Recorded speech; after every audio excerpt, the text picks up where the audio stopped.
Welcome back to Rnscrub. Today we're going over the DialFlow setup, and this is set up the same way as the previous videos. So you have your saline flush, your medication that you've taken out of the refrigerator for an hour prior to using it, then you're flushed, and then your heparin lock. And as you see, we're going to go left to right, but the purpose of this video is just to really show you guys how this is set up. So you're going to remove the medication from the refrigerator an hour prior to using it. You're going to go ahead and hook it up to this rate flow regulation IV set, also known as the DialFlow. When you receive your medication from your pharmacist, it should already be pretty much filled up with your medication in the bag. It shouldn't have a lot of air in it as this does. This is just a sample. Also, your pharmacist will provide you on the bag an IV rate for your medication that you'll set up on your DialFlow, and we'll go through that shortly. So go ahead and perform hand hygiene for 20 seconds. And as you see here, there's a blue and a foiled tab. Again, this shouldn't be filled up with air like this. It should already be filled up with medication, but this is a sample. So this right here, you're going to go ahead and peel off. That's where you're going to spike your IV rate into, or IV rate spike into the tubing. So open your IV or DialFlow kit. Take off the little tabs that keep it together. And this right here, you're going to go ahead and first things first is clamp. You want to clamp and then turn your rate off. The reason we're doing this is that we don't want the medication to spill right after you spike it. So you see this dark line right there, we're going to place that off. So clamp off.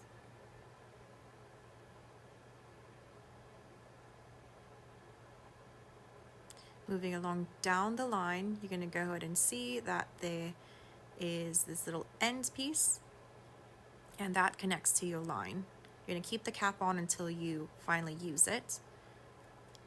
And now this piece right here is your spike that has a cover on top. Go ahead and remove that cover from the top. Then you see your spike.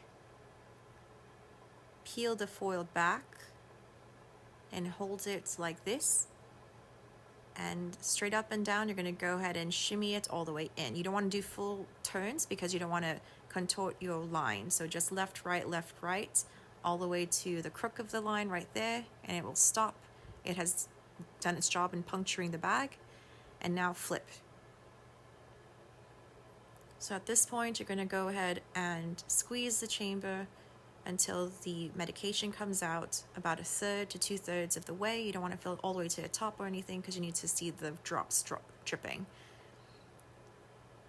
From here on, we're going to go ahead and place this on something that's higher than us or higher level than us. So place it on a pole or something and unclamp. When you unclamp this, it's not going to flow just yet. You're going to go ahead and control the rate at which the medication drips through the line through this, or by doing this. You see it dripping that way. And follow the very edge of that, priming the whole line. You're going to want to go ahead and try to get as much air as possible out of the line. You don't want to have this going into your line, of course. And this isn't connected to the patient quite yet. So as you see here, you can adjust the rates of it by taking that dial and maneuvering it up or down. And right here, I placed it completely open. You don't want to do this completely open because then you could spill everything. So the very moment that you end up having a couple of drops, go ahead and clamp.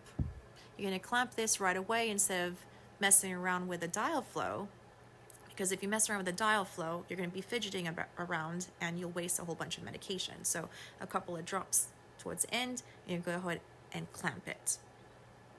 All right, so now you're going to go ahead and look at the label that your pharmacist has provided. It may say like 125 mLs per hour or 150. This one, we're going to imagine that it says 125 mLs per hour. So we'll set it at that. You see the darkened line right there. That's your rate, and it's pointing towards the 125. And now you're set up for, and your rate would have already been set up for your infusion process. So you place this in the order like this. You have your flush, which should have already been primed, right? You have your syringes of your saline as well as your heparin that all should have been primed, and that's basically what we did with the medication too. We're just doing that in this video to show you. And when you're ready to infuse the patient, you're going to go left to right in this order right here: your flush, your med, your flush, and your head block. Thanks so much for watching. Bye.